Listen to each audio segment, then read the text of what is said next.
This is iFanboy Pick of the Week 776, brought to you by DC Universe Online. The popular superhero MMO just released its new expansion, World of Flashpoint. Inspired by the events of DC's Flashpoint storyline, you can download and play it free today on PC, Xbox One, PlayStation 4, and Nintendo Switch. And Mack Weldon. For 20% off your first order, visit mackweldon.com/iFanboy. Enter promo code iFanboy. Hello, welcome to iFanboy Pick of the Week, episode 776. My name is Connor Kilpatrick, and this is my co-host, Josh Flanagan. I just laughed at my own comment there.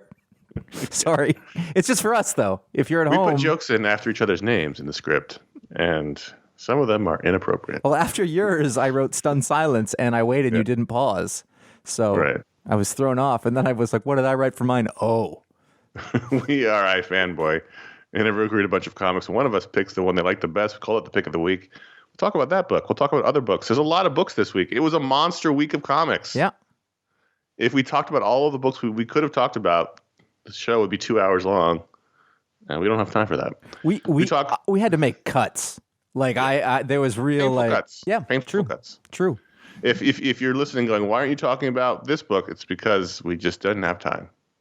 We wish we could talk about them all. We answer some of the listener mail sometimes, and probably not this week. Also, the Patron Pick. These are all the things we do on the show. It's fun. Spoiler warning. Here's your spoilers. This is a review show. This week, Josh, you had the pick. The pick is Karmen #2 from Guillaume March in Image Comics, and I'm just as surprised as you are. So Karmen #1 was the Patron Pick. We probably wouldn't have. Yeah, I probably wouldn't have read it without that. So yeah, it was just good for you, patrons. There were several books that I could have made pick of the week. This week? Yeah. It was. There were a lot of books. I think we each had 26, 27 books, something like that. Yeah, it's crazy. And it was a good week. I read a lot of books I like. And so when I'm going through like the stuff to pick for this week, even what we're going to put in the show, I was like, this is really tough. We're going to have to leave out stuff that I would like to talk about. And part of that was I just thought, well, what surprised me, what gave me something I didn't expect, what gave me something that didn't feel like everything else that I've read before, and Karmen was that book this week. I mean, the first and most obvious thing about it is that it is gorgeous. It is a smorgasbord of comic book storytelling about a completely different type of story. And honestly, the main character is this naked woman, basically, who's sort of floating around. And I don't mean that to sound licentious, because it's not really the case. Not that it isn't. It's a sexy book. Which is also a thing that just doesn't happen in comic books a lot in that way. Like, so much of comics can be kind of prudish, or like, for sure. Comics approach sex in a very adolescent way. Yes. And so to see a book that handles it differently, is really interesting. I would not. I mean, she's an attractive woman, but I would say there's no sex in this book. It's not sexy. It's sad. She's dying. Sort of, but I don't know. I don't know that I agree with that fully. I think that there's definitely an element there, but it's European. It's got sort of a different take on things, but you're also dealing with character stuff. So basically, the deal is that this woman has died. Did she kill herself? Well, I think she's dying. I don't know that the jury's not that she's died yet. I think. I mean, look, we're just interpreting what this book is about. We don't know yet. I mean, what we thought we knew in episode 1 is turned on its head in this issue, which we'll talk about. But in the first issue, this woman cut her wrists because the reasons why she cut her wrists were wrong in terms of the first issue, what we thought they were. Right. And death has come for her, and so she's floating around naked in the city where she lived, as she is, I guess, starting to make her journey. But in this issue, we find out a lot about her and why she cut herself. And then there's an interesting scene in the middle in which death takes somebody else. Yeah. The reason why I don't think she's dead yet is because when she takes this guy from the plane, he goes right into the sea of people who are going up to heaven. Mm-hmm. Yeah. He immediately drops from the plane into this like school of fish, and they all, where she is still sort of making her journey around the town. It's interesting that this version of death is very similar to the Neil Gaiman death, where the cute girl shows up and has a little conversation with you, and we viewers get to see the irony of it. So the man in the plane is like, I like pork. Maybe I ate it too much. It's too bad about that guy, though. And it was like, it's you. You're the one who had a coronary event. So yeah, she's not just floating around the city. She was sort of taught she could fly in this sort of state. She's swimming. Yeah. Okay. So she's moving all over the place, and because she was discovered in the bath naked, she doesn't have clothes on, and so part of the beginning is like, no one can look at me like this, and she's covering herself up, and then there's a freedom that sort of happens when she realizes that, and I think that's the first sort of metaphor that I was like, oh, that's kind of interesting, is that she's dealing with, and I think this is where you get between the whether it's sexy or not or whatever, and it's a lot of things all at once. Like it is very realistic, and you kind of like where she's kind of embarrassed and she's covering herself up and she realizes like nobody's looking at me. And then at one point she thinks somebody's looking at her. So there's all this stuff that has to do with worth and body issues and stuff that's going on sort of in the background. I think it's not in your face, but when you're watching her react to things and like what should be important versus what is important or isn't, like she shouldn't be concerned. She's a wraith floating around. Who gives a shit if she's naked? But, it's so deeply ingrained in our psyches, how it should be, and and the way that they're talking about it, and just sort of seeing this girl be comfortable or not, and then finally she stops focusing on those things that don't matter, and she starts to talk about what it is that really happened and what's going on. And I just found it really compelling. I found it, when we say something is European, or actually really any sort of foreign comic, I've seen this with South American comics as well, it's not that the points of views of the characters are so different from us. I think humans are humans, and comics are really good at relating that with the translation. But there is a visual style. There's just a little bit of difference approach to thing that isn't sort of the thing that we see in mainstream American comics. And it's not like Guillaume March isn't someone who does he does a ton of American comics. I think he's doing the Joker book right now. Yeah. So it's not like he brings that.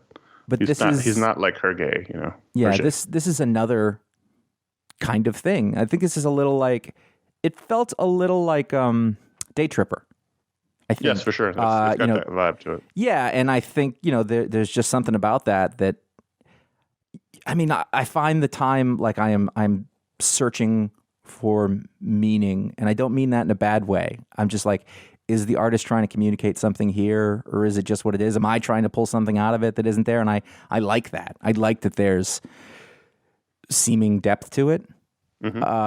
And the pages are gorgeous. It's really beautiful. Like it's a really, we talk about storytelling a lot. It's a very strong bit of storytelling as well, but again in a different style, because they're not telling the same kind of story where there's like action and a meeting and whatever. It's storytelling sort of about emotions and feelings and it really, like also just real regular life stuff. That's at the same time, but also we've talked about sort of a lack of slice of life books, and this has a lot of that in it, even though there is a supernatural element to an extent.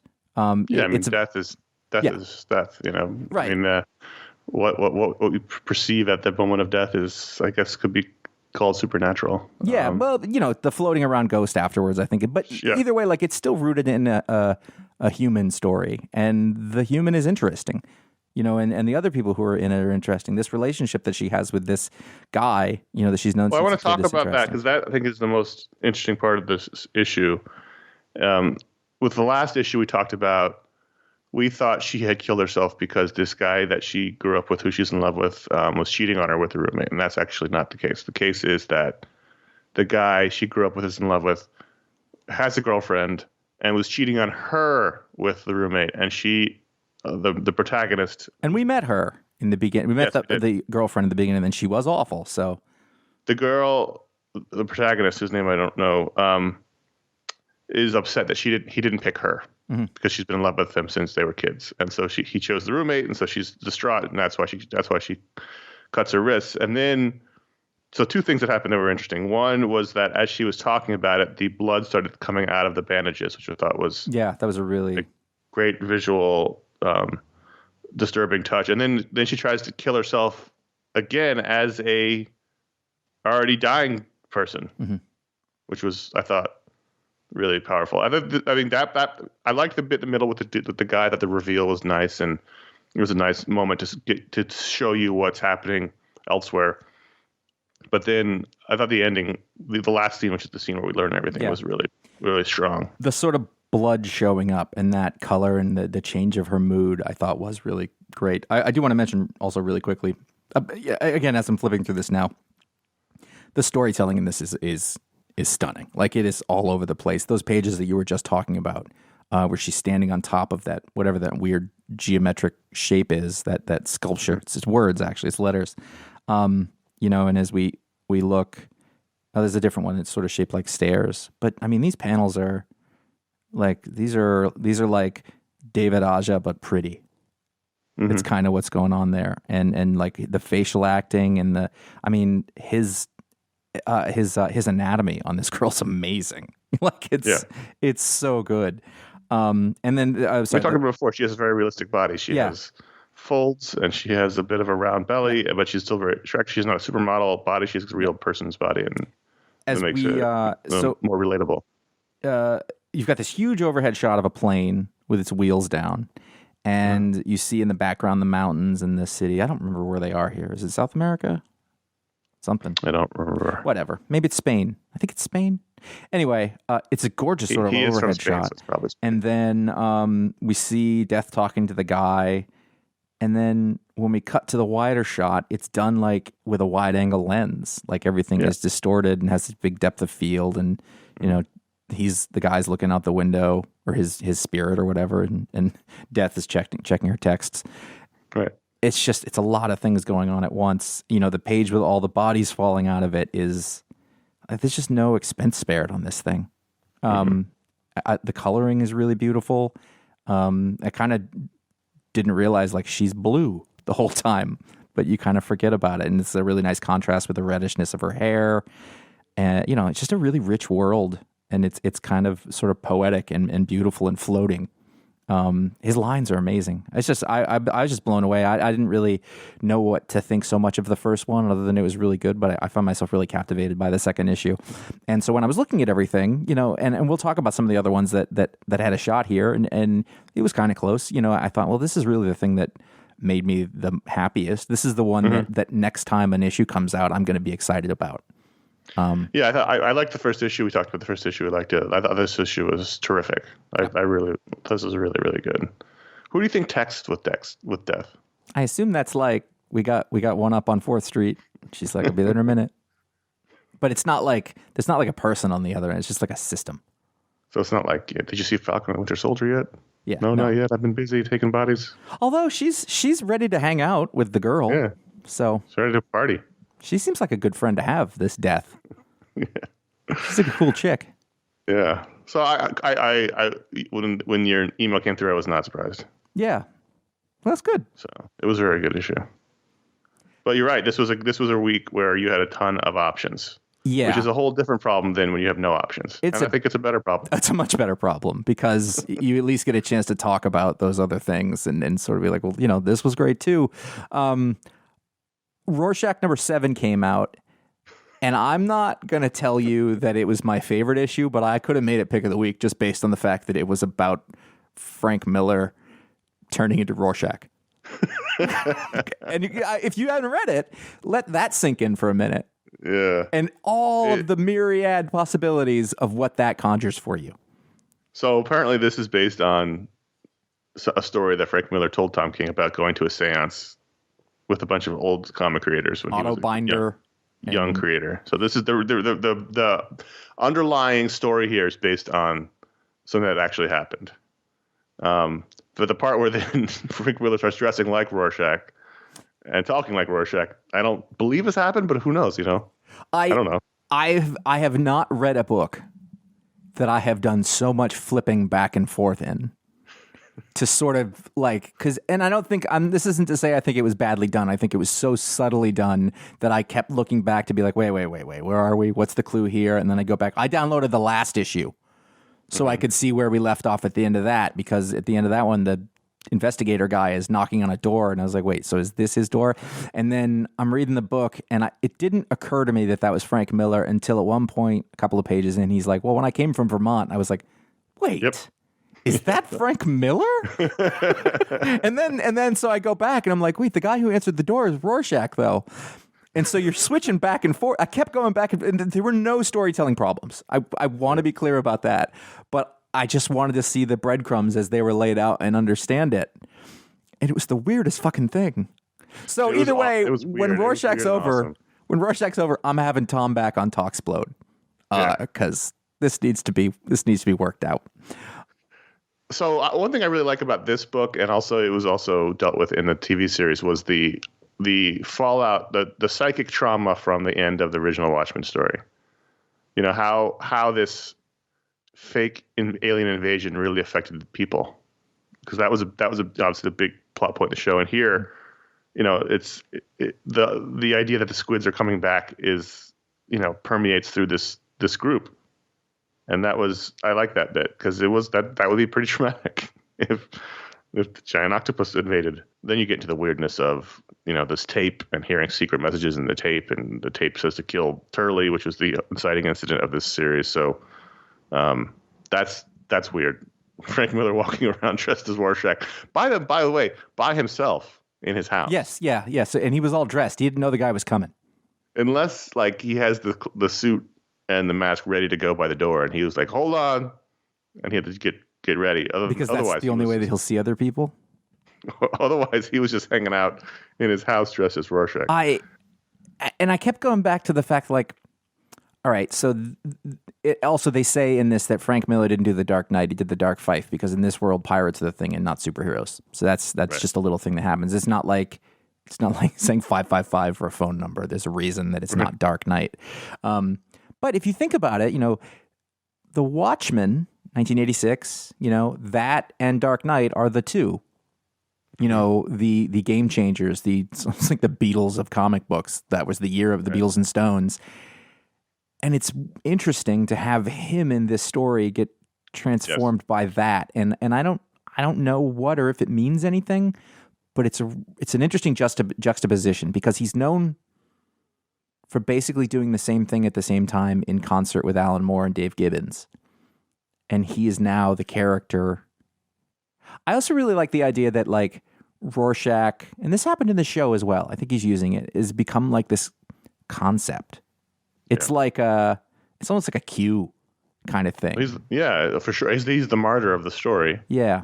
And for a certain type of person, he would definitely become the totem. Yeah. But for us, because we got to know, you know, Kovacs so well in the original series, like, he's become a legend, but we're like, well, we saw what the person was. We saw how sort of broken and sad he was, and how he ended, and nobody knows any of that. Right. Really? Only we do. Only we know the truth, Josh. Yeah. Well, if you just do your research, the facts are all it's there. all right there. It's all right there. And the Fornes art is incredible. I mean, you know, likenesses can be wonky. He gets Frank Miller a couple of times really right, and the rest of the time it's sort of a generic old man face. But that when he opens the door, though, it's like shit. Well, in the beginning, when it's young Frank Miller, I mean, this would have been like early 70s, I think, is what he said. You know, like, it's not entirely clear who you're looking at, because we don't know what he looks like then, because we weren't around. But we've seen photos of him, but not that early. I don't think. I haven't. It doesn't really matter. No. It's just that there's a very deliberate pace to this story, and I think Fornes's art the art he's using here works really well. It's a very deliberate, you know, panel layouts, the shots. You know, we often complain about, and they're not boring at all. This is not what I've been complaining about a couple episodes ago, but it's not super dynamic from a storytelling point of view. So you get that reinforced to you by the art. It feels like a TV show, and I'm not saying that they're aping, because they're not aping a TV show, but it just feels very deliberate. There's a lot of great progressions. I liked the progression on page 19 where Ditko's getting older as he obsesses over the tape. That's a great sequence. Was Ditko at that seance? Not according to for what I read about that interview with Tom King. It was on Word Balloon, but I mean, I don't know. Maybe it was. I don't know. That would be amazing. But I like that this is Tom King taking Watchmen, taking a bit of comic book lore, real world comic book lore, and taking sort of the paranoia we live in now and just sort of melding it all together into this story. That's really compelling. I have no idea where it's going, and I love that. Yeah, and I think this is a case of our trust being rewarded to a certain extent, because all the weird shit at the beginning really is coming together, and I don't know where it's going. I don't know what it means, but I don't feel like I'm lost. No, which is not an accident that I also refer to the show, which is the one that makes me feel like that, and I'm still angry about. It's really good, and also like the TV show is involved with this, and as a Watchmen comic book purist, I have no problem including that show, in this story and the sort of feelings that are in there. I'd like to get back to what you said a minute ago. Yeah. I'm rereading the page 18 on a digital reader. It is very much like your current conspiracy theories, because we know the truth, the readers, because we read the original story, but the people in this world don't know the truth, so they have to come up with a reason why the invasion happened and the reason why Dr. Manhattan didn't stop it. So we know the truth, but they don't. So they've concocted an entire, you say that Q-like conspiracy theory, and it's not that exactly, about why this happened, because they have to make sense in their own brain as to why their superpowered protector didn't save them. So that's really interesting. At the end of Watchmen, Rorschach's journal, which apparently has the whole story in it, goes to the American Statesman. The New Frontiersman? Something like that. Yeah. It goes to their, their it's too far away to grab. Their conspiracy newspaper. Yeah. And it ends up on the stack of sort of mail. Right. And we don't really know what happens after that. But was Rorschach's journal referred to in the TV show? I don't think so. I don't know if it got out. And so that would really explain, like, if nobody knows and there would be nobody to talk about it, like everyone's dead other than Lori, but she wasn't there at the end. No, Lori and Night Owl are alive. Yeah. Ozymandias is alive, Manhattan alive. The only one's dead is Rorschach. Okay. So the story would exist. It's I mean, it doesn't mean anybody would believe it, and obviously we've seen how information or the lack thereof can mutate into something that may as well be real for people. And it doesn't mean this is a widespread belief. It's a belief of these guys who listen to this tape. Right. They believe this theory. They believe that Dr. Manhattan is talking to them through this reel-to-reel tape. But I think the idea that the squids were an alien invasion, which is what Ozymandias wanted it to seem like, people believe that is a thing that happened. Yeah, that's true. Right. So like they don't know that those were just squid, and they got teleported and dropped, and so that's not a known thing. But there are people who know that. Not really. Well, unless they found, Anyway, I guess Rorschach's journal wouldn't be updated at that point, because when he found out, he got killed right after. Or I guess maybe he figured it out. I don't know.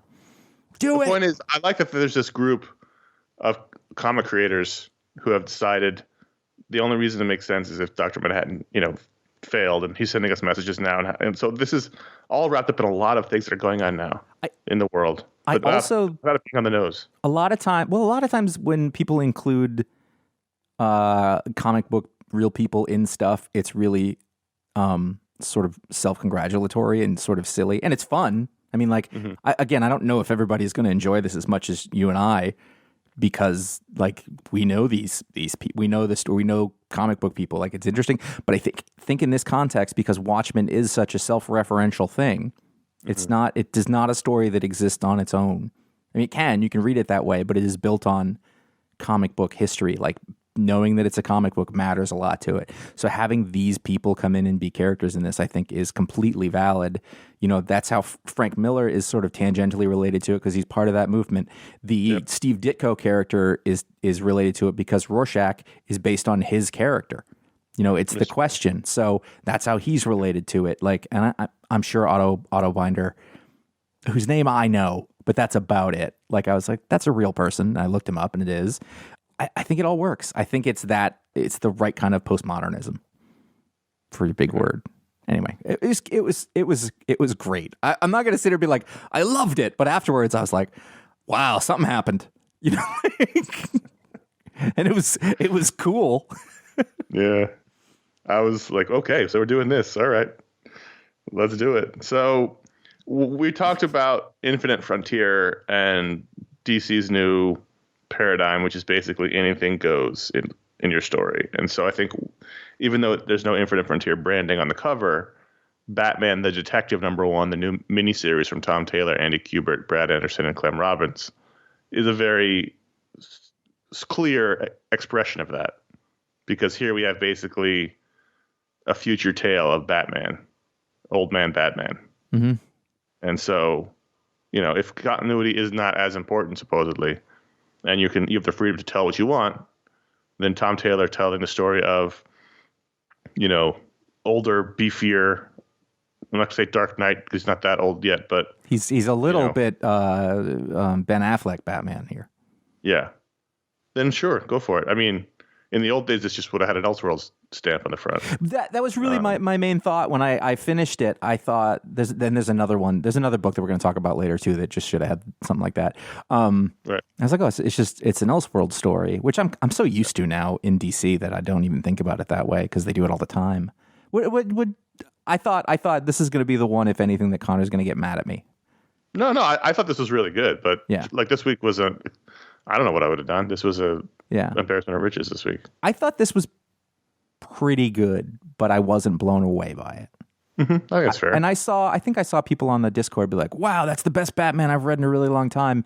You know, I can see that, and I can see why it's exciting. There was absolutely nothing objectionable in it, and it was a good story and a good plot, but there wasn't that one little bit that sort of put it over the top for me. I did think that Andy Kubert art was fantastic.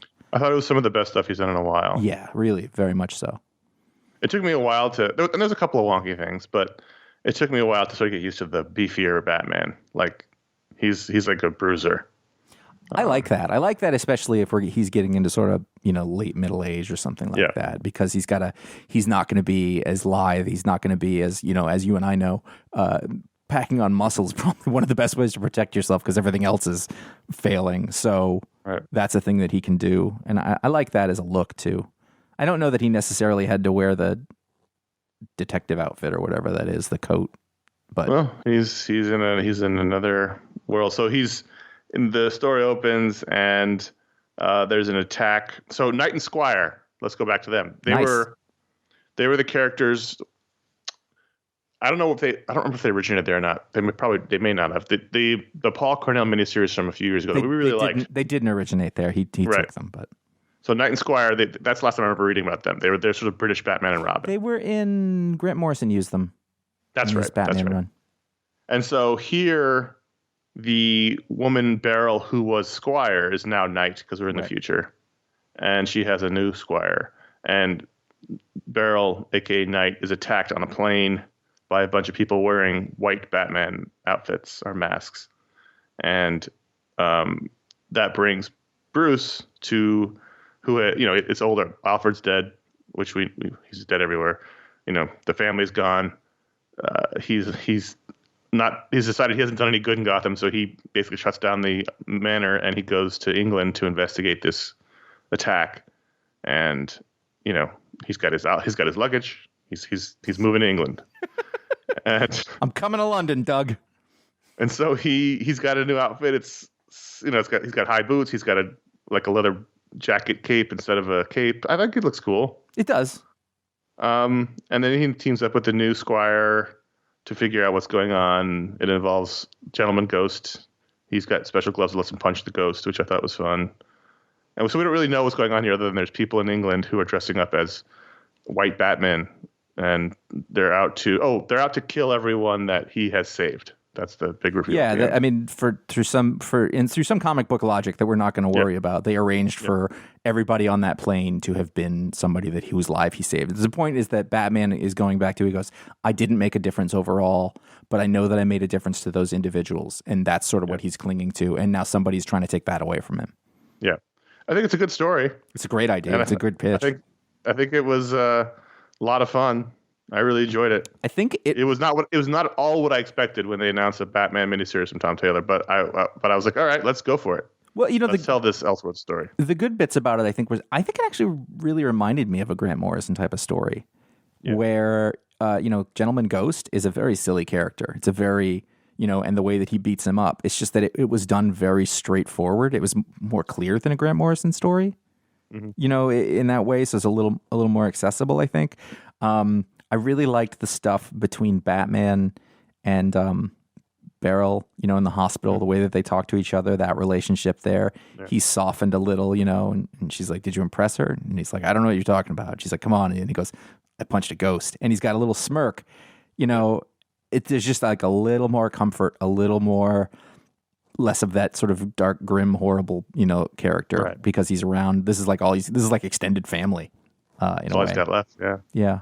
It was really good. And again, I at some point, maybe I looked in the beginning, but I was reading through it and I just went, God, who's drawing this? This is great. And I was like, oh, Andy Kubert, rad. Like, Yeah, I was really impressed because, it's funny how comic book brains work. I still think of Andy Kubert as young guy on the scene. Oh, wow. Really? No. It's just because his dad's Joe, Sure. But these guys are now, into middle age, and their drawing skills can fall off. It just happens, or they change. And but some of this really, really like sort of terrific Andy Kubert. I mean, like I really like what happens with guys, especially who have sort of a slightly cartoonier style, is that they really tend to focus on efficiency. Darwin Cook did this, and it becomes more about tone and mood and not having to do everything. And I don't like Adam Kubert's work. So I never know which one's which until I look at it. But like Andy Kubert, I really like his work. It was fun. It was definitely fun. I also really like the Scumbag #7. This was very nearly the pick. It was a toss-up between this and Karmen for a bunch of reasons. Why don't you say why? Because I've talked so much. All of these books, we said it before, are Rick Remender working out whatever he's annoyed with at the moment, or his fatherhood anxieties. But this is less about that. Mm-hmm. This is more about what the fuck is going on in the world. Right. I was trying to figure out a way to say this, but Rick is a super, liberal guy, but this is him sort of poking fun at the ultra progressive side of things and the hippies who want to force everyone to act good. Mm-hmm. And, this main character, the Scumbag guy, is awful, but he's just funny enough that you kind of don't care. I really thought that, I think at first there are a lot of questions like, well, how does this work out with the dude? If he has to be good, but he's the worst person or whatever. And it's almost, and he's really starting to work out the thing where basically like one of the bad guys who are, the far left people, and then the other bad guys are the far right people. So it's not, right. It's a little of everything. It feeds on your guilt. And so they go after him, and they're like, yes. You have no guilt, and what? Yeah. And that's really funny, and it's not like Remender's a guy who doesn't talk about his insecurities or put them up there. And so like this weird fucking character becomes this sort of amazing cipher. And I think that he's honing in on the best ways to use him. I think this book is better now than it was at the beginning as we sort of figured it out. I thought it was a really great bunch of comments on, what's kind of happening in culture.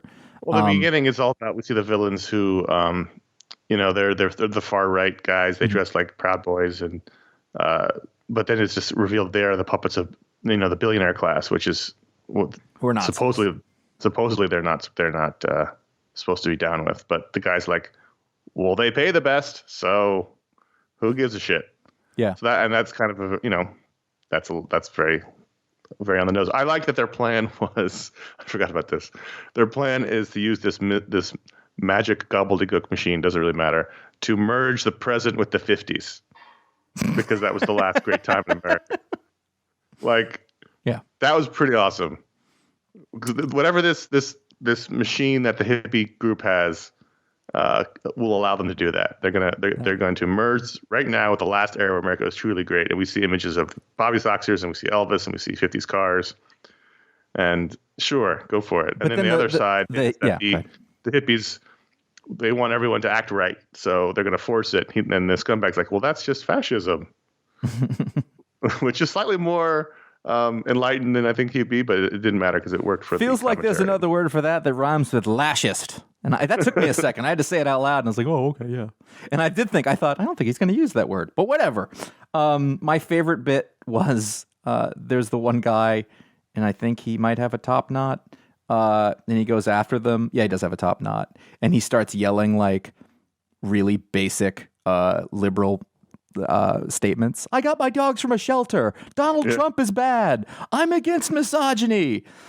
and the sexy lady robot's like, your power appears to be screaming opinions that any decent person already agrees with. And I was like, you nailed it, Rick. That's the thing. My favorite recurring joke throughout this series has been that he just wants to join an orgy. He can't. He keeps stumbling on them. All of these groups seem to be having them, and he immediately takes his pants off. But all right, I'm here. They just won't let him get on the orgy, and that's a funny recurring joke. This book's really good. Yeah, this was definitely nearly pick of the week. This was the other sort of toss up with it. The only and I was surprised about that. The only downside to this book I can find is there have been a lot of artists, and normally his books have a very consistent look and feel to them. Yeah, but I feel like he does this. He's doing this with his own like little all-star gallery, like that. All the art's been terrific. It's just that, and it's also been consistent enough, so I know who the characters are from book to book. Oh yeah, no, I'm not saying the art's bad. I just, I'm used to his books having like the same look and feel throughout the whole thing for the most part, and this one is like had like 3 or 4 artists in it. I think the first change that happened, I was like, oh, what are you doing? And then I actually don't know what book this guy did with Rick, if any, but this artist is great. Yeah, really, really, really good. Francesco Mobili. Mobili, yeah, he there's a lot of it's like a lot of different artists combined into one with a ton of energy. He has that same kind of energy that Matteo Scalero had, I think. Yeah. In the drawings. Really beautiful book. Very exciting storytelling too. And now, a word from our sponsor, from us. The latest expansion for DC Universe Online, World of Flashpoint, is out now. Unlike previous expansions, World of Flashpoint is free to everyone permanently. In this expansion, the Flash's time travel accidentally created an altered timeline where everything and everyone is different. Thomas Wayne, Batman's father, is Batman. Cyborg is the quintessential superhero. Wonder Woman and Aquaman are at war. So it's up to you to fix the timeline. Travel across a diverse set of Flashpoint-inspired locations like the new open-world area of Flashpoint Gotham City, new areas of Atlantis and Themyscira, and even Nightmare Central City. Earn new rewards, including a normal and enhanced version of the Pyromaniac, a Heatwave-inspired gear suit, as well as the Ultimate, a Doomsday-inspired gear suit. Ready to play? Download DC Universe Online for free on PC, Xbox One, PlayStation 4, and Nintendo Switch. Create your unique superhero or supervillain with special powers and a look all your own and start playing today. What is DCUO? In DC Universe Online, you create your own unique superhero or supervillain in the legendary DC Universe. Fight alongside hundreds of iconic DC characters like Superman, Wonder Woman, and Batman, as well as thousands of other players. Level up your powers, master movement modes like flight, learn powerful attacks, and swoop into skillful action combat using a variety of weapons, gadgets, and artifacts. Drawing on comic book storylines from the entire history of DC, your adventures are vast, varied, and always growing. World of Flashpoint is their 40th episode with no end in sight. Inspired by the events of DC's Flashpoint storyline, the next expansion for DC Universe Online is episode 40, World of Flashpoint, released on April 15th and is free for all players on PC, Xbox One, PlayStation 4, and Nintendo Switch. Thanks to DC Universe Online for sponsoring this episode. I'm going to go play. Superman number 30, Philip Kennedy Johnson, Scott Godlewski. I really like this. I'm trying to remember what happened in it. Oh, right. Right. The alien planet. Yes. And it's sort of him and his son, and he's at the beginning there. He's having a perfect day they're playing mini golf with them, and they go fly off, and there's just sort of, and it's basically a mystery. Like they're working out something isn't right here about what's going on, and none of this should work according to what I want out of Superman, this father and son thing. But it's been a really interesting relationship. this is a good old-fashioned space mystery. There's, a lot of gosh in here. I like the idea that, when Superman saves the day on some alien planet, maybe he's not really saving the day. Right. Not that he's failed. I'm not saying I like that he's failed. It's that, he leaves because it's not his planet, and things progress, maybe not in the best way. Well, the other thing is that I think... Or we have to clean up, he's got to clean up a mess that started, however many years ago. You tell me, this feels like a very Star Trek thing where the people there have a different take on language and morality or whatever. So like the things that we're used to as normal isn't necessarily what they mean, and you have to be really careful when dealing with them, which is any, sort of culture. There's different, but this is alien, so it's even further out. And so what you think is happening isn't exactly happening because they're looking at it from a completely different perspective. And I think that is a fantastic sci-fi device. Just good sort of old-fashioned Roddenberryan sci-fi. And I think Philip Kennedy Johnson has a great Superman voice. It just really, it's human, but he's Superman. He's doing the thing. I don't really remember. I know that I didn't like the Bibbo story at the end of the other one, but this ambush bug story, which I didn't love, but it was very silly and it was beautifully drawn by Sami Basri. Yes. Really. Well, we only had one shot at Bibbo, so we didn't get a chance to really malign his character this time. That's right. But I'm fine with it. Ambush Bug is what Ambush Bug, it's silly. I mostly just like looking at the art. I think the art was gorgeous. Yeah. It was Sami Basri, and also I want to call out the colors from Ulysses Areola. That can't be the way you pronounce that. I didn't write that in the script. That's my fault. No, it's fine. It does look like areola. I'll give you that. I thought it looked really beautiful. Yeah. I don't know why. I was hoping we'd find out why. Sweet Tooth: The Return #6 was the final issue from Jeff Lemire, The Return to Sweet Tooth on Black Label. And I figured, well, by the end of this, surely we'll figure out why this happened. And I don't know why this happened. It's basically exactly what I was going to say. Yeah. It's like, it was good. I wasn't lost by the end. And by good, I mean this felt like it was Sweet Tooth. But ultimately, like, I don't know what the point of it was, and I don't know why they did it. Because wasn't... We have all the respect in the world for Jeff Lemire, and all the respect in the world for the original Sweet Tooth, which we all read and really loved. But I feel like if you're going to return to your seminal, and I mean seminal, Jeff Lemire's done a ton of seminal indie work, but this was like his seminal Vertigo series. Yeah. And if you're going to return, I feel like you got to have something to say. And I don't know what he was saying here that made the return worth it. I mean, like, there's sort of a thing about, the cult is their leadership, and they're trying to tell them one thing so they can retain power, and it might not be true, but but I felt like it wasn't bad. I wasn't like, that was garbage, but at the end I was like, that's what it was, and I thought it was important to comment on that. Just because I'd read through it, and it was weird that it came back, and so I read through it with a lot of like, I was like, well, I should be reading this. I really enjoyed the other thing, and it just didn't really pay off. Right, it was weird. Did you read Home #1 from Image? I was Comics? going to, then I saw. So I read the summary on Image, and it was like, a story about the migrant crisis. I was like, well, that could be interesting. And then I got to the end of the summary, and it was like, and then there's superpowers, and I was like, nope. So I don't need to inject superpowers or supernatural situation into what's going on in the border right now. So all I did was look at the front and sort of like flip through the first couple of pages. And, that's kind of interesting. And then I get to the very end, and there's a superhero-y thing. And I was like, you didn't need to do that. Because I was really excited because 90% of this book is just a mother and a boy. They come to America from Guatemala. They don't know what's happened, the changes in the U.S. between it. This is a left-leaning book, by the way. If you want to call this left, but like, it's fully the perspective of what they did to immigrants coming to the border and separating the kids is absolutely wrong and evil. It's actually a little arch with some of the characters, and I thought, God, is it that bad? But actually, I've read enough to know that it pretty much was this bad in a lot of places. And you didn't need the turn. Basically, the kid flames on. I mean, that's what it is.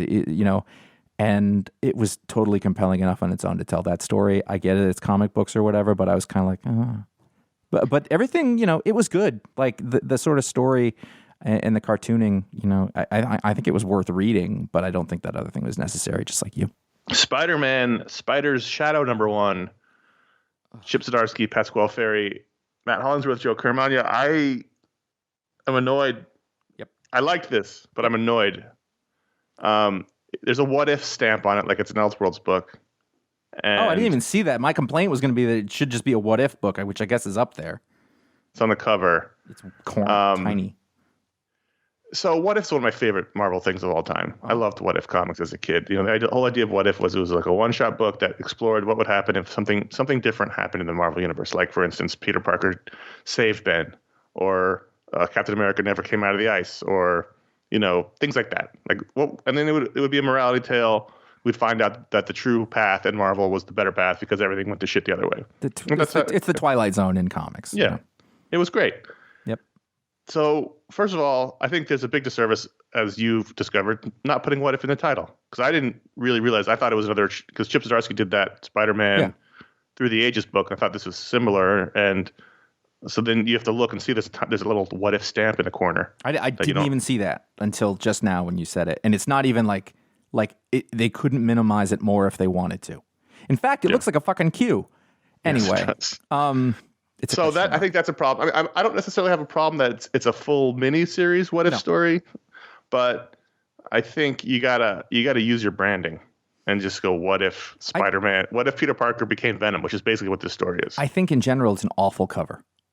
I think it's a bad cover. The illustration that Phil Noto did is great, and it totally fits with what's in the story, but this doesn't tell me what this is at all. And I think the title's bad. I think the design of the title's bad. It's right in the middle of the thing. Nothing wrong with the illustration. It's got this really weird, it's red and black as this shadowy mood thing that like a shadowy is exactly what they wanted, but it just doesn't feel like what was inside. Because then you flip it and you've got this Pasquale Ferry art. I really enjoyed reading it. I thought the inside was great. I just think it was mislabeled, basically. It's not going to attract the kind of people who want to read the story. It's hard to find. I don't know why you run from the branding, or I just don't understand. Like, maybe I guess they have data. Maybe because they tried What If a while ago, but I would argue that they did a bad job when they tried What If a while ago. They didn't understand the core concept. It was What If always works better when it was just you were examining something from the past as opposed to last time they did What If, or at least I remember doing What If, was like, what if the comic that came out last week was different? It's like, well, that's not. Right, yeah, no, it wasn't about the real pivotal turning points. What if So the ones that are in here, what if Spider-Man joined the Fantastic Four? What if Doom became the Sorcerer Supreme? What if Spider-Man's uncle had lived? But that what if has to be pretty prominent. Like, you really got to work for it on this. And so I think that's a big mistake. If you didn't know, you had no idea. And even in the logo, what if is real tiny in it. Yeah. So I mean, who are we trying to kid here? Like, you're going to fool people into reading this? Like, you're going to find more people who want to read a what if book than you are going to be like yet another Spider-Man miniseries that's indistinguishable. I don't know. I bought it based on the creator, and I got it because I was like, oh, Chip Zdarsky doing this, and then I figured out what it was. It is really clear at the beginning when you sort of flip the page, but I love this era of Spider-Man. Yeah, it's great. The only criticism I'll give the book itself is, if you're going to be in the era, you got to give Mary Jane the crazy curls. Yeah, you do. I mean, she's got the straight, hair here, but in that time, she had like the crazy McFarlane curls. Yeah, it was huge. That's what models look like then.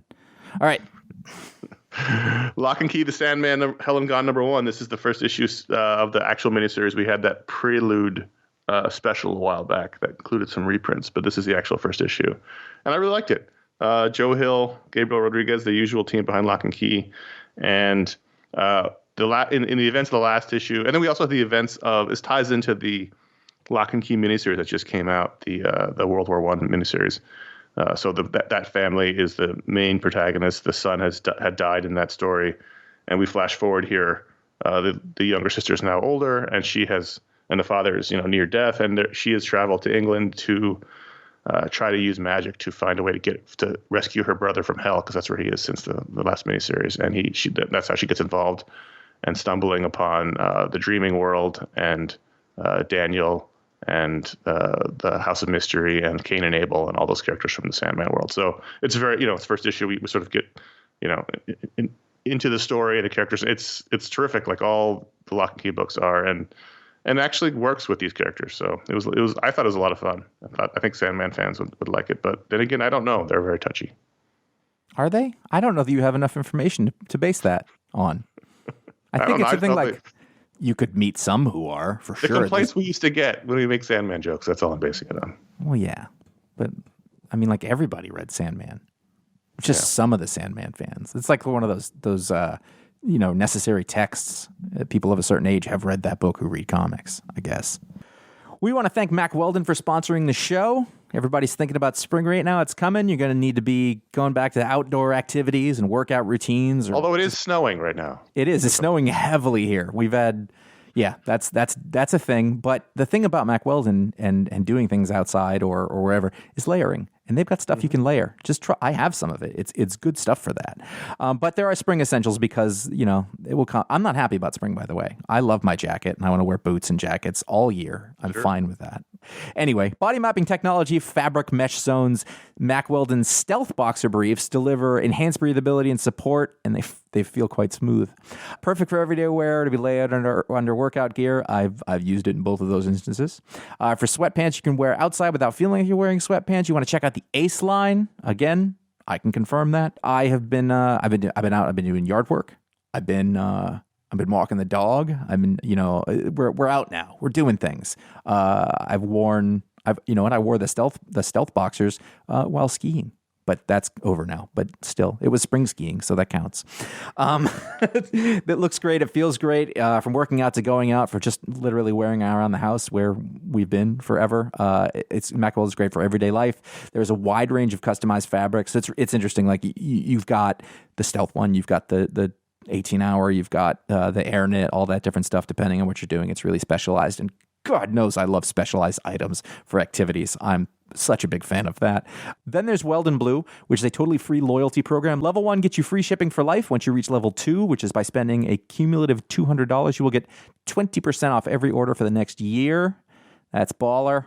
The guarantee is that they want you to be comfortable. If you don't like your first pair of underwear, you can keep them and they'll still refund you. No questions asked. 20% off your first order. If you haven't, I can't imagine you're listening to this and haven't thought, oh man, I should take it up. But if you haven't, 20% off your first order. MackWeldon.com/iFanboy. Enter promo code iFanboy. Mack Weldon is reinventing men's basic. And I, for one, am glad for it. So those were the books earlier we wanted to talk about. But the Patron Pick is voted on by the patrons at patreon.com/iFanboy. They get to add a book to the rundown. This week was almost decided before it was ever actually voted on. I saw it, and I saw Darkhawk. I can't say it. Darkhawk, Heart of the Hawk, and I thought, there's your Patron Pick. Like 8 a.m. Monday. Or it was Wednesday. They wouldn't even allow the betting at the patron betting in the Vegas casinos. They shut it down. Darkhawk, Heart of the Hawk, #1, featuring 3 stories of Darkhawk for his 30th anniversary, which, by the way, I don't like to think about. So this is a lot of fun. So our old co-host Ron gets a lot of notoriety for being the Darkhawk guy, because when Darkhawk came out, he bought 25 copies of the first issue.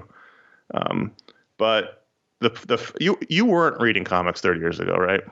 Not at this point. That was in my hiatus area. I really just missed the Image boom.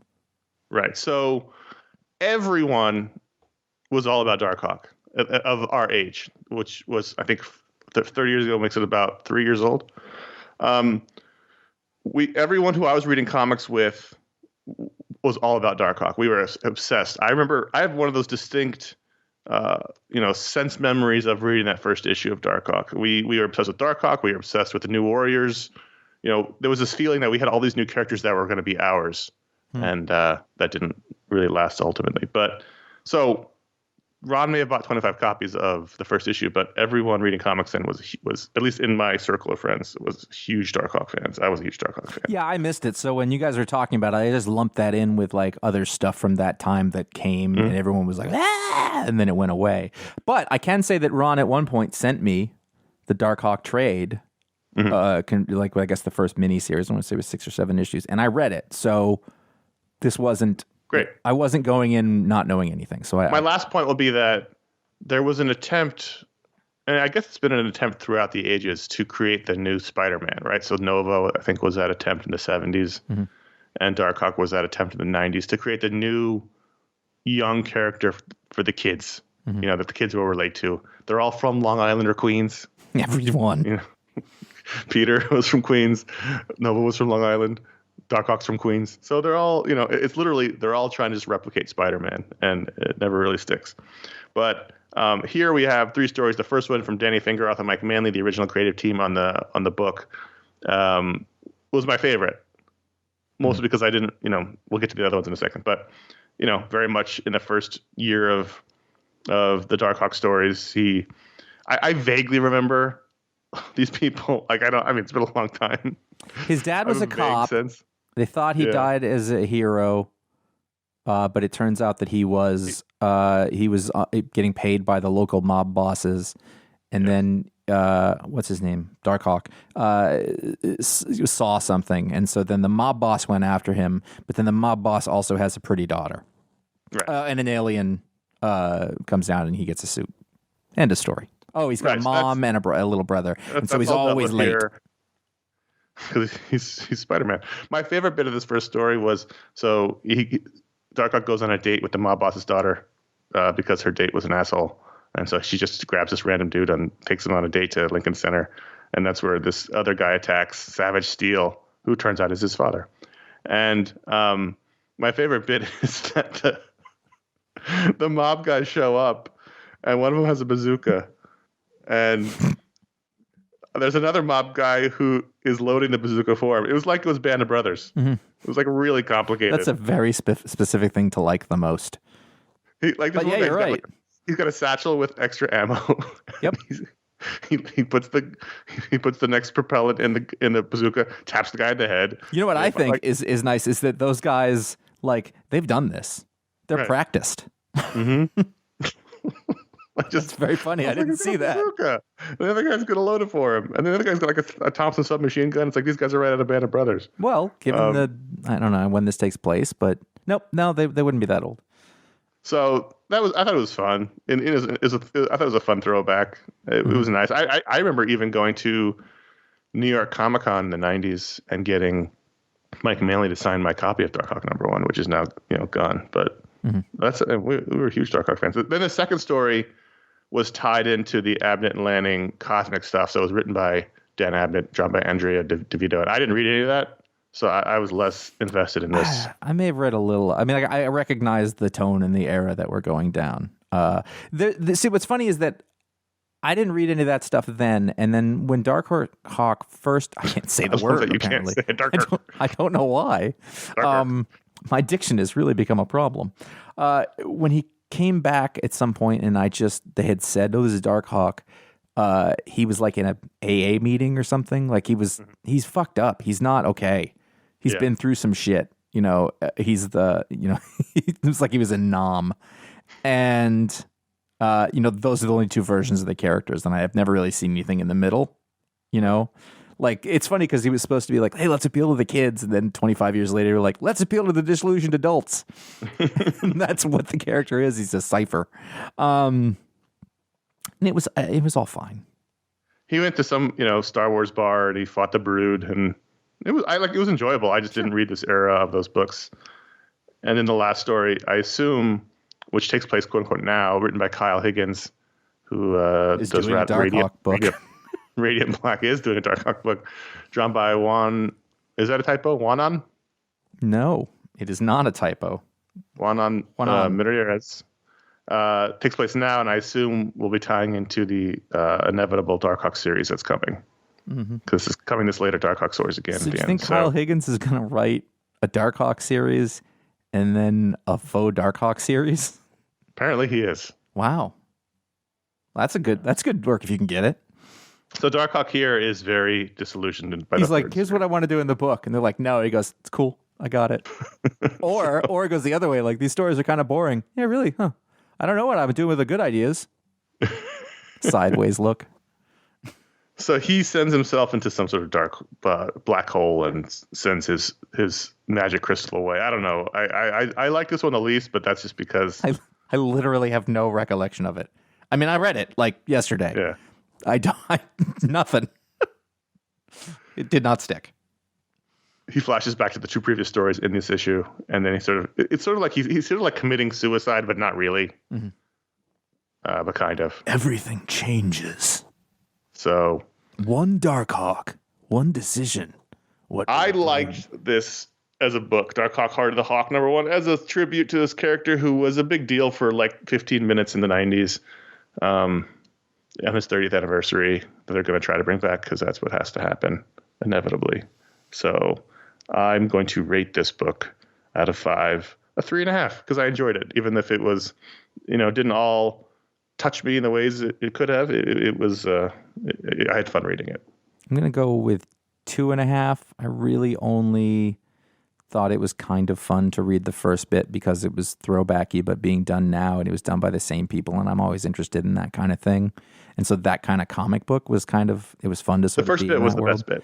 But ultimately, I don't care. I could have not read this, and it would have been just fine, But it wasn't bad if you like this kind of thing. I think I'm gonna rate it 3.55 and give it the extra 0.05 for the bazooka. Okay, I will add that as well. Okay. Patreon.com/iFanboy. Every patron can vote to add a book to the rundown, but if you give it the $5 higher level, we are so late. There were so many books. You get your superpower live on the show, like these 4 patrons. Didn't even put an email in the show today. Didn't bother. No. Scott Ricketts can decook foods. Like if he overcooks it, he can walk it back. Can he walk it back totally uncooked? Theoretically, yes.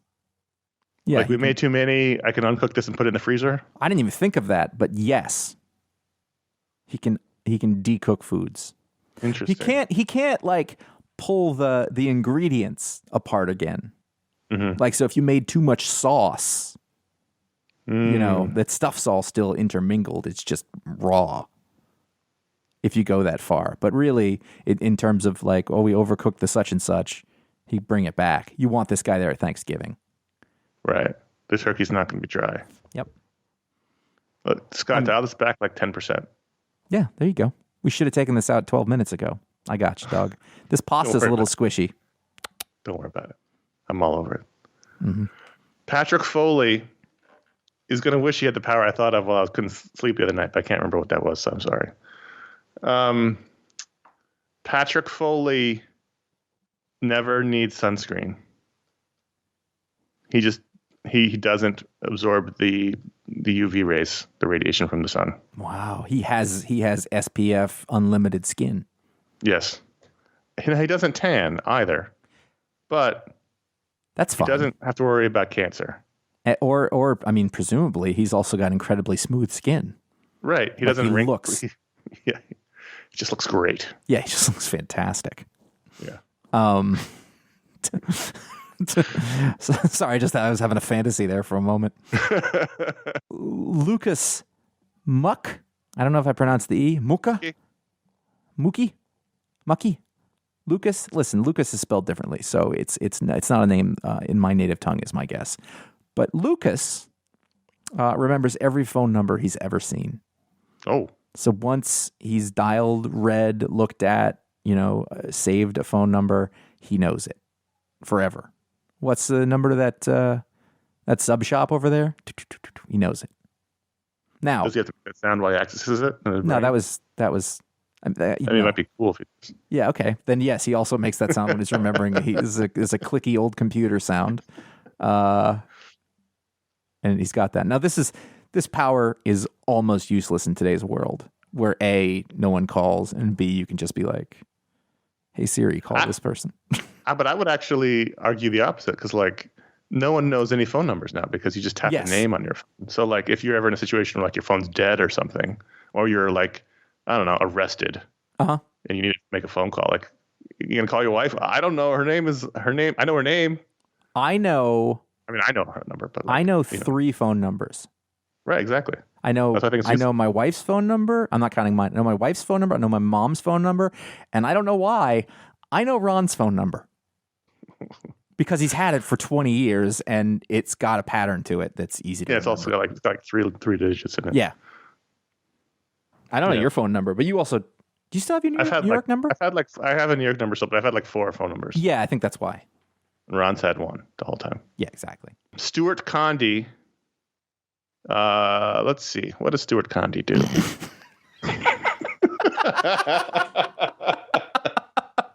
I'd like to point out that I was prepared today, and I hope it showed.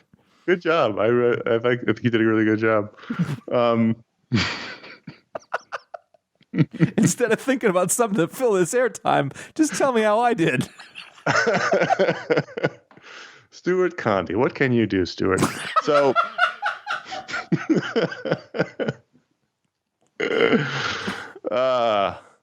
you know what Stuart can do? Stuart, do you ever have trouble sleeping, Josh? Yeah. You ever know anybody else who has ever, do you know people who have trouble sleeping? Yeah. Yes, Stuart can help anyone have a good night's sleep. Oh, wow. Yeah. Just being around him for the day, he's like a natural sleep aid. Just his aura. So if you hang out with Stuart for the day, everyone who hung out with him is just going to sleep real, get full 8 hours. Wow. Restful. Like with enough of the deep sleep. Yeah. Oh yeah. You get your full REM cycle. You don't wake up to go to the bathroom. Nothing. I listened to a mini audio documentary book on caffeine, which is about the history of it and how it works with the world and everything. But then going back and forth on the idea of if it's harmful or not, because you'll always see a billion stories like, actually, coffee's good for you or whatever. And the one person they talked to was like a sleep expert. And he's like, no, it's fucking us up big time. So like the thing is... Caffeine and screens. Yeah. So it was interesting. So basically what I think happens to me is I don't have a problem going to sleep, but I wake up and then I'm up. Yeah. And I have the same problem. Yes. But not if Stuart was hanging out all day. That's nice. Does he have to like sleep no. with you? It's just like, you'd get a really good night's sleep if he was in the bed with you, but it's just, if you spend the day in his aura, it's like the aura is a natural sleep aid. It's a soporific. Yes. Stuart the soporific. Stuart, Lucas, Patrick, Scott, thanks for being patrons. Patreon.com/iFanboy. You're the ones who keep the show going, and we appreciate you all. Let's bring it home. Do some plugs and get out of here. Okay. So real quick, you guys know we did ads. You know about Patreon.com/iFanboy. iFanboy.com/support for a more direct thing. There's iFanboy.threadless.com. And by the way, ideas are coming, kids. Yes. We've got stuff going on there. We got several ideas. For shirts and sundries and items. And then finally, iFanboy.com/Amazon, where you'll find a link to Amazon. And there's all the music that we do on the show is linked. All of the Booksplodes and the pick of the week is always linked there as well, should you wish to purchase them like that. And this past month, we had the Booksplode for Avengers West Coast Division Quest. A lot of fun doing that show. Check it out. It's on the feed back behind a couple of shows back, but it's there. You don't have to be well-versed in Avengers West Coast, I think, to enjoy it. Clint is dead. Clint is dead. Patron Hangout, April 24th. That's Saturday, the usual time. 4 o'clock for the happy hour, 6 o'clock Pacific for the main hangout. You don't have to watch all of it. If you just want to come for the hangout, that's cool too. Come hang out with us for an hour. I don't. April 24th. And we'll be talking about Falcon and the Winter Soldier, because it'll just have wrapped. We'll be talking about the Oscars, which is the next day, doing our Oscar picks for our Patron Oscar pool, and that'll be fun. And then the following week, or that week, we'll have the Media Explode, because we normally record those right after the Hangouts, which is why I'm a little drunk on those. So who knows what we'll be talking about then? I don't know. We haven't decided yet, but that's coming this month. And then Josh will have a Talksplode this month. Nope, that's next month. Then next month. I was trying to give Josh extra work, but that didn't work. Yeah. Head over to iFanboy.com. I've tried to do that several times, by the way. You can find all of our shows that we've done over the years, 1,000 more shows over iFanboy.com. You can find them all there. Facebook.com/iFanboy. That's where you can follow us at iFanboy on Twitter, at iFanboy Comics on Instagram. You can find out what the pick of the week is before the show comes out. And individually, we are CS Kilpatrick and J.A. Flanagan on Instagram. And hey, there's our YouTube page, youtube.com/iFanboy. That's where we've been uploading all of our old video shows as unlocked by the patrons. This past week, we had a mini that was a new comic book preview from the week that Final Crisis #1 came out. And then we had Marvel Knights show, a look back at Marvel Knights and how important that's still worth reading or watching, I'm sure. The Marvel Knights show? Yes. Yes. A really good show about how Marvel Knights came about, how it affected Marvel and the industry, and how it changed everything. And then we did a show about romance comics in honor of Valentine's Day. Oh. So no idea what we even talked about there, but you can check that out. That was a long time ago. If you like this show, rate us, review, leave a star rating on Apple Podcasts or whatever app you're using, Spotify, I think Amazon has them now. All sorts of things like that. Better yet, tell your friends about it. Tell your mom. Tell your kid. No, don't do that. I mean, let's put an age limit on anyway, like 14, 15, something like that. Anything lower than that, we don't take responsibility for it. I figure if you're listening to this, though, you're probably not like, oh, no, they said a naughty word. Tell your letter carrier about it, in which cases either you still want to stay about 6 feet away from those people. That's my words. You can help us spread the word about the show. That's how it happens. And thank you to everybody who does that still to this day after 1,000 shows. That is really rad. That's your show. That's a lot. That was a lot. There was a lot of books. We went long, but we had fun, and that's the most important thing. And we learned a lesson or two. I had a whole thing about how all the indie comics are either kaiju or apocalypse, and I didn't get to it. So wait for that. I'm Josh. I'm Connor. See you next week. Bye.